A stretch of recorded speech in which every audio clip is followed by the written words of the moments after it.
gonna swim, bike, and run in the Kona sun. We're gonna swim, bike, and run in the Kona sun 2021.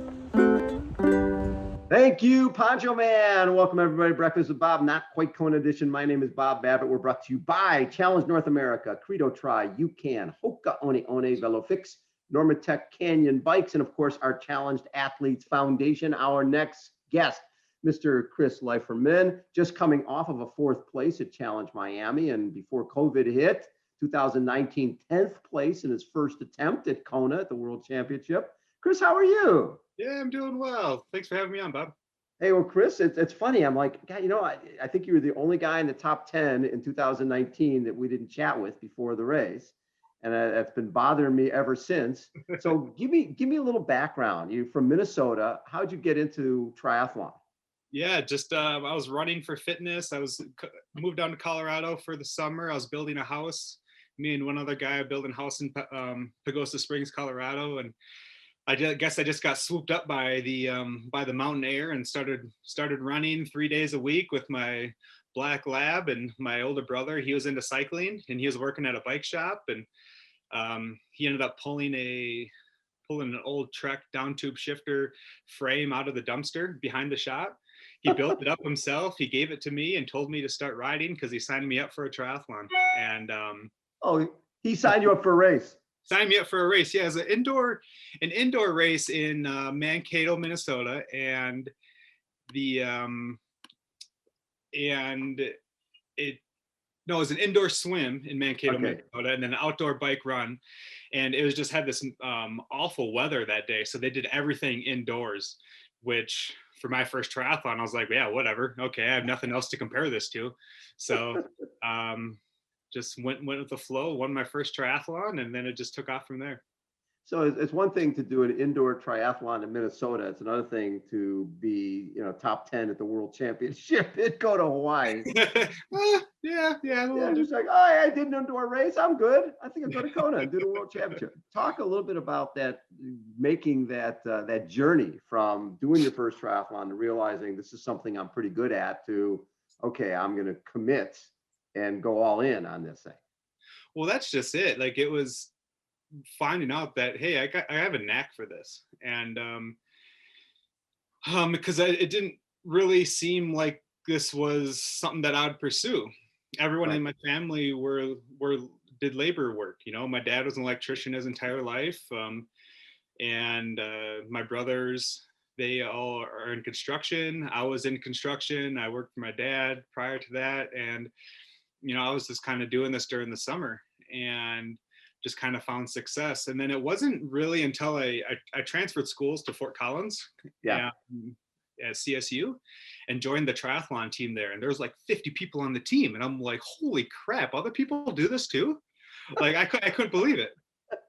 And then, then you start doing the stroke and strides in the Boulder area, and you start doing some local triathlons here. And it's like, wow, there's a scene. And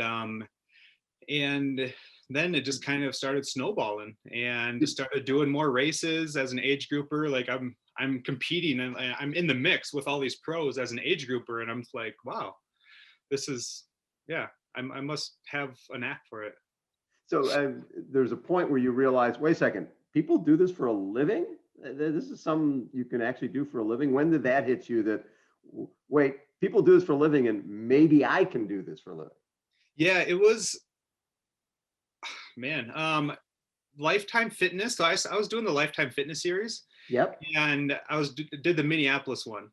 And at first, the first time I did it, I was in the way back of the wave, because that's when my age group started. Yeah. And the elites took off in the morning. And then I was like, well, I want to start earlier. It got hot at 8 a.m. Like, I'm starting when it's super hot. Like, I want to start earlier. So how do I get up into that wave? And then seeing those people, like seeing Cam Dye and Greg Bennett and Ben Collins was in there, and the names could go on, but seeing those guys and seeing them race was like, wow, people do this for a living. And you hear the purse that is being offered at the Lifetime Fitness. It's like, holy cow, there's money in this too. Yeah. So yeah, it was probably at that point that I realized that people did this for a living, because it was never I was just doing this as something to do during the summer. And Right. Yeah. It's just for fun. yeah. So when you were at 70.3 Worlds in 2000, was it 15? Yeah. Was that your Daniela Reef moment? Oh gosh, yeah, that was my Daniela Reef moment. Man, that was a rude awakening. Because that race just destroyed me. But it was a good awakening. And just getting mopped up by such high caliber athletes, it's like, all right, I need to look at this from another perspective. But So were you racing as a pro then, or were I you still as was, an age group? yeah, You're racing as a pro then. yeah, yep. And you came across a line with Daniela, who's winning. Yeah, I got passed. I got passed by Daniela Reef. Yeah, her in the motorcade comes rolling through me in the finish chute, and Right. he's coming up behind me, and we're like vying for 27th, 28th, I don't know, some irrelevant number. And I'm like, he's not passing me, and he's coming up. So I just like, I'm coming across that finish line before he passes me, and it just happened to be right when Daniela's holding the finish tape. Oh my God. And you're going to be in her photo forever. Forever. Yes. So you come out of that 27, 28. Obviously, you want to get better.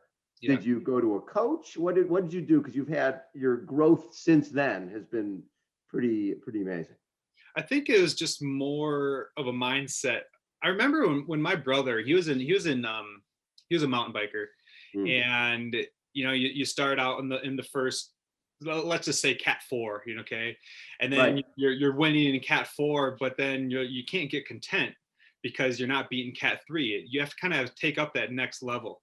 You have to compete with people better than you in order for yourself to get better. And once that race, after that race, I was like, okay, I just need to, maybe a different mindset. I was still working with the same coach that same year, and 2015, looking at my degree right now, I think I graduated about that year. 20, yeah. So school was coming to an end, and that probably allowed me a little bit more time to have a bit of a focus, and just I mean, there's just another year too. I've been progressively getting better year by year. So that following year, you're just stacking more of that fitness on top of fitness. So well, the key is staying patient, right? And saying, okay, I'm not on the podium yet, but if I stay the course, yeah, I can get on the podium. And that a lot of that has to do with your coach saying, this isn't going to happen overnight. Right. Yeah. Stick to the process. This is, you're still young. Look at Frodo, Look at T.O. They're 40 years old, and look at how well they're doing. Like, it doesn't happen overnight, and it doesn't happen when you're 28 years old. Like, it does, this sport does take time. What was the breakthrough race for you? Was there one race where you're like, okay, now I can see the light here? Oceanside 70.3, I came in second behind Lionel, and then in that same year I ended up getting first at Ironman Mont Tremblant. And the year prior I like podiumed every year. I don't think I won one race, but I was always on the podium. And then the next year I ended up winning Ironman Mont Tremblant and another 70.3, and that year was like, that was 16 when you won Mont Tremblant. Yeah. And then you kind of get the feedback from other athletes. Like, for me, I feel like I'm competing against myself. Like, if I do well to myself, if my numbers are good, if I'm healthy, if I'm happy, usually I can go and, put out a good performance. But when you get the feedback from your peers, like, oh shit, Leiferman, you're going to be good. Yes. And it's like, oh, okay. All right. Sweet. So in 18, you win Ironman Louisville and Boulder, right? Yeah. And the last 10K of Boulder, Yeah. Brutal. Awful. Awful. Have you, that course, I mean, it was 116 heat index, and it's an all concrete course. And if you're running west, it's all uphill. If you're running east, it's all downhill. And I was done running downhill on that concrete. Even though it was faster, you just didn't want to do it anymore. And it was so bloody hot. And yeah, that last 10K, then Joe Gambles, he was closing in, Oh, um, and you have you're at your hometown, or where I live, and everyone's cheering for you. It's like, oh, you can't fail now, don't fail now. But yeah, man, brutal race. so you come to Kona, and obviously you hear all the horror stories, the wind, the heat, and the main thing about Kona is the field, right? It's like the all-star team. There's Frodeno, there's Lange, there's everybody who's anybody is there. Yeah. When you went into your first race there in 2019, what was your mindset going in? And when you finished it, did you feel like, okay, it's just another race, and you gotta stay the course? Exactly. That was it. It was my first time. I wasn't Yeah. there to win. No one expected me to win. I was just under the radar, and I was there to just do my race. Right. And I didn't have to prove to anyone. I didn't have to go and gun it for a podium spot. And what I hear about Kona is you have to learn the course. A lot of people, it takes them a while to do well there. So I was like, all right, well, go there, have a conservative race your race, and walk away with a learning experience. And I walked away with a learning experience and 10th place. So it was a good day. And I think now with another Ironman win in Florida last year, it's going to put more pressure on Kona, but likely, I mean, there should be pressure. I hope to be a contender. So I hope other athletes look at me and it's like, all right, well, that guy, keep an eye out for him. Well, especially when you go to Kona and your splits were so perfect: 52-minute swim, 424 bike, 252. Anybody who comes to Kona and runs sub-3 first time out is a factor, right? That means 252 means you could be mid 240s, and Florida shows that as well. So the confidence you've had, and the hard part is you finish Kona, and like you said, then you go to Florida, and then the whole world shuts down. Yeah. Right. While you're sort of, but you can look at it one of two ways. Okay, I'm still young in the sport. I can have consistent training for a year, or I can be bummed. How did you go into this COVID period where there was no racing? Yeah, I went into it pretty well. I think I came out of it mentally well. I did break my ankle on a bike ride in June last year. Yeah. So that took a while to come back from, but fortunately it was a year to break an ankle. Yeah. But I have a lot of other things to occupy my headspace and with life. I mean, I have a wife who works full time as a real estate. We have a kid who was just born last year in July. Yeah. I'm handy. It gave me an opportunity to do some stuff around the house. So with COVID, I was able to not just be stewing, sitting on the couch watching Netflix, like freaking out that I don't have this void to fill.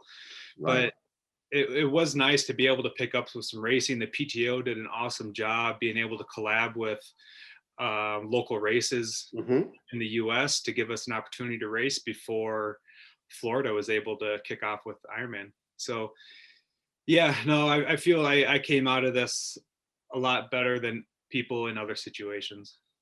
So one new style of racing, the races on the racetracks. You went to Daytona and you got 19th there, and then you come off, you get 4th at Challenge Miami, which was awesome. Again, great field. When you look at Frodeno, Sanders, Canute, Leiferman, Von Berg, Detlef, the field is great. What I loved about